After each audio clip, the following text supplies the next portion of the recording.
Okay, Rick, for this next question, you may need to provide a little bit of context so everybody completely understands. Here's the question. Can you comment on the loss of the church in Europe and its consequences? Well, I talk for a living. I can comment on anything. Sure. It doesn't mean that my comments are worth listening to. And when it comes to this particular question, I'm not sure that my perspective is worth anybody's time whatsoever. This is not an area where I have any expertise whatsoever. So just... Disclaimer has been made on this one. But I think what's being referred to in this question is a massive decline in faith over previous generations in Europe, and what appears to be, from the outside looking in, the utter loss of influence in the church. Here's a great example. Are there any Downton Abbey fans out there? Do you like Downton Abbey? I've never watched it. Oh my goodness, it's now on Netflix. You need to watch all 7 seasons. I'll watch all 7 tonight. Now, at the end of the first season, they almost lost me, but I powered through, and I'm glad that I did. Now, when you watch Downton Abbey, there is a character who's never included, and that's the local vicar. And at that period in time, he would have played a prominent role, but he doesn't even show up in that story. And so what that, in that series, and what that indicates is just how irrelevant and that the British culture and probably wider European culture sees the church and church leadership is. Why would we ever include them? Why would we think about them? They're not a part of our normal life. And I think that's what this question is surrounding. Again, how did all of that happen? That there's a lot of things to debate about that. There is a perspective that World War I and World War II played a role, that perhaps that a lot of more conservative church-minded young men went off to war, and because they were killed in both World War I and World War II, that they didn't.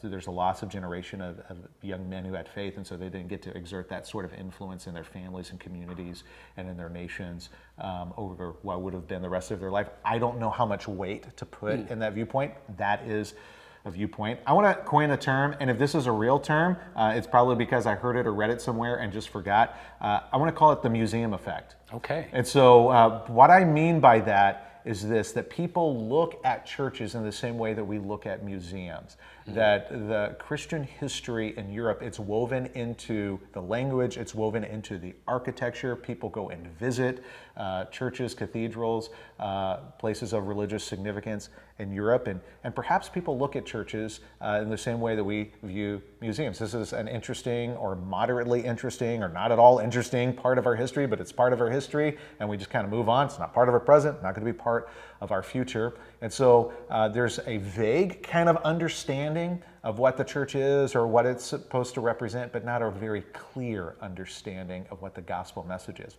And so this presents a kind of a challenge. Same kind of challenge that I think Tim Keller has talked about, very helpful in understanding. People have a view of what religion is, or a view of God, or a view of Christianity, and they've rejected that. What they don't realize is we also reject that. They have rejected a counterfeit version or a false version of what biblical Christianity is, or of what the gospel is. But whenever we talk about it, their minds immediately run to those counterfeit definitions, right. Because it hasn't been a part of their own experience. It hasn't been a part of their recent history.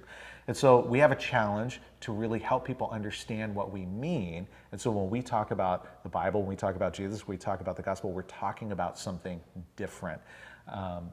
So the same sort of issues, and I'm talking about it like we're included, even though we're not in Europe, but we see the same kind of impact here. There's probably a lot more to address. I'm sure I'm scratching the surface if I'm even doing that.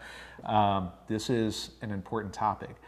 I would like to point out that there is, at least in England, there is a resurgence of churches. There are evangelical churches, churches that are designed to really reach people today, are doing well. There's even a gospel resurgence that's taken place in places like London. We should celebrate that, and I think we should pray that it continues.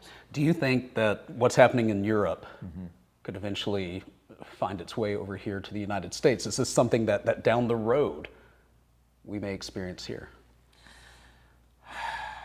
I think it'll be different. I think it'll be different. While secularism is on the rise here, religion is on the rise globally. Right. Islam is growing, Christianity is growing globally. And so our global population is actually becoming more religious, while we see in certain European countries like France or in our own country, it seems like secularism, atheism, agnosticism is on the rise, and that's true. Will it look here like it does in Europe? I doubt it. I think it'll look different. Okay. I think right now what we're seeing is the loss of the messy middle. And so people who are kind of casually engaged in mainline denominations or casually engaged in church, or who kind of took on a family identity of whatever their denomination or religion was, I think we're losing that. Evangelical churches, especially large churches, are continuing to grow and experience more influence. That's a great thing.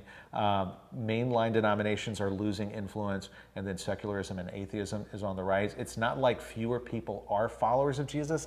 I'm not sure. I mean, we need to lean into the data. Churches are growing and secularism is growing at the same time.